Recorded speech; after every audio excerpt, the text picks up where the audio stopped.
नमस्कार दोस्तों, कैसे हैं आप सभी। उम्मीद करता हूँ काफ़ी अच्छी होंगी।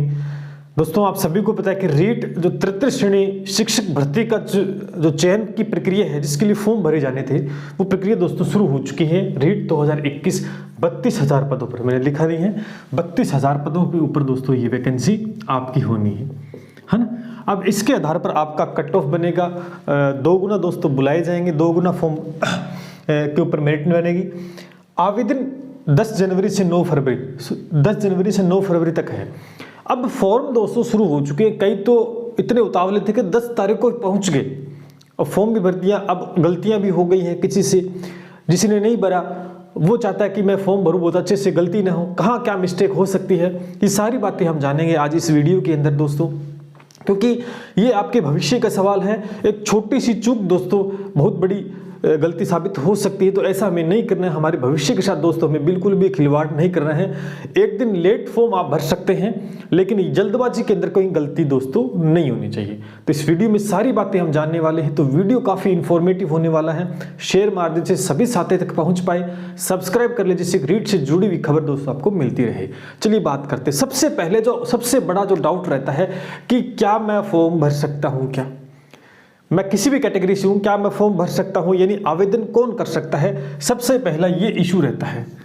अब आवेदन कौन कर सकता है, देखो आवेदन है सबसे पहले, अगर मैं जनरल कैटेगरी की बात करता हूं, कोई बच्चा सामान्य वर्ग का है, जनरल कैटेगरी में है, अगर रीट के अंदर उसके 60% नंबर बने हैं, 60% का मतलब होता है कि 150 में से 90 नंबर उसके अगर आए हैं, तो वो ये फॉर्म भरने के लिए एलिजिबल है।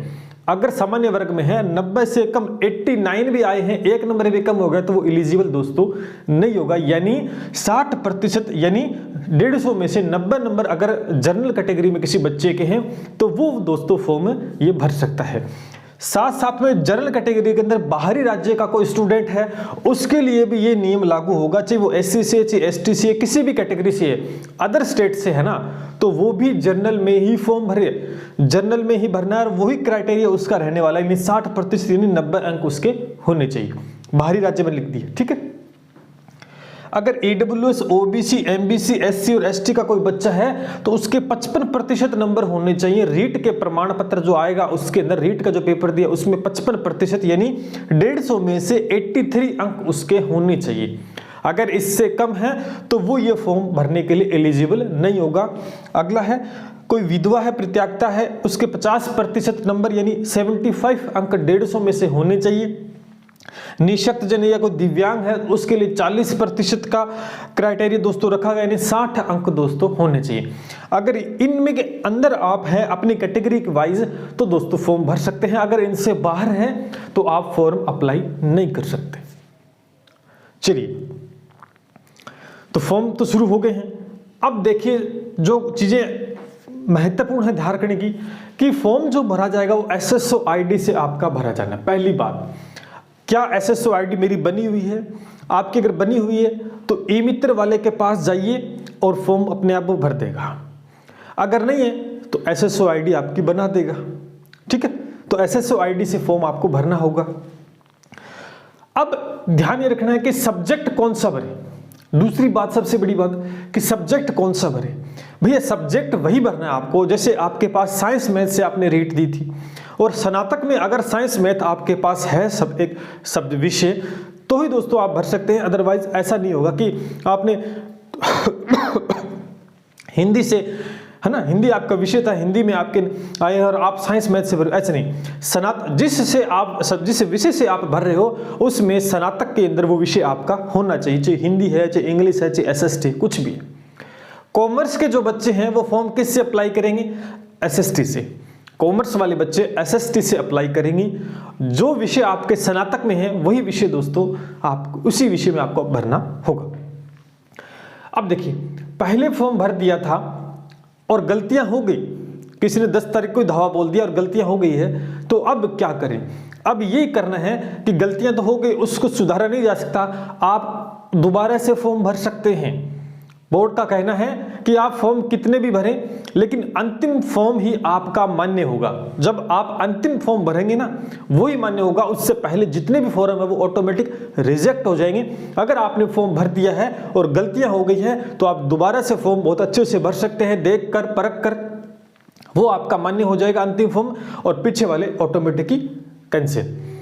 सबसे बड़ा इशू बना है 10 तारीख से ही 10वीं और 12वीं की जो एडमिशन डेट है वो मांगी जा रही है, तो उसका निस्सारण हो चुका है। आपको भरने की कोई कतई कहीं जरूरत दोस्तों नहीं है।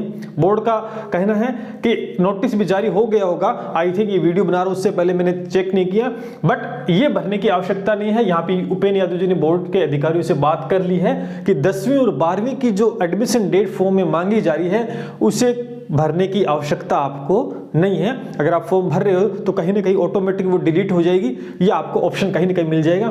तो चिंता का विषय था 10वीं और 12वीं की एडमिशन डेट कहां से लाए, तो ये जरूरी दोस्तों नहीं।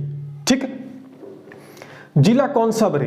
देखो, मेरिट है वो जिला स्तर नहीं बनेगी, राज्य स्तरीय मेरिट बनेगी। आप अगर ये सोचते हो कि इस जिले में मेरी इस जिले में सबसे ज्यादा पोस्ट है तो उसमें भरूं, नहीं, आपको अपना सबसे पहले होम डिस्ट्रिक्ट भरना है और उसके बाद नियर अबाउट जो भी जिले आपके आ रहे हैं तो वो आप अपने हिसाब से भर सकते हैं। ठीक है, मेरिट जिला वाइज नहीं बनेगी, राज्य स्तरीय बनेगी। यहां पर आप अपने अकॉर्डिंग जिस जिले में इच्छुक हैं, आप ज्वाइनिंग लेना चाहते हैं, है ना, आपने फॉर्म किस जिले में भरा, क्या कुछ हुआ वो एक अलग बात थी, लेकिन अब आपको ज्वाइनिंग किस जिले में चाहिए उसके हिसाब से आपको जिलों का चयन करना है।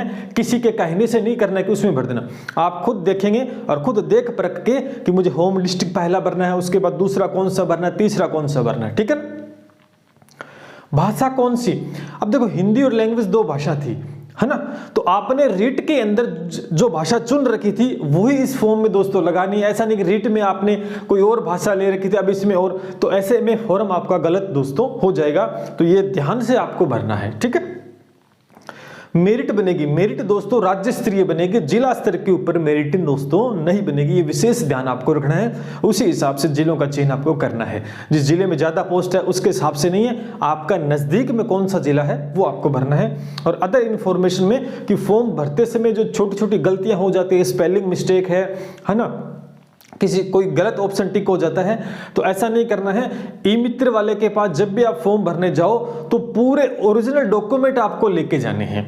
कई तो होते हैं कि फोन में रखते हैं, है ना, कई फोन में फिर उसको जूम कर करके देखते हैं, कहीं ना कहीं पढ़ने में कोई अंक उल्टा पुल्टा पढ़ा जाता है और वो अगर फिल हो गया, फॉर्म सबमिट हो गया तो गड़बड़ हो जाएगी।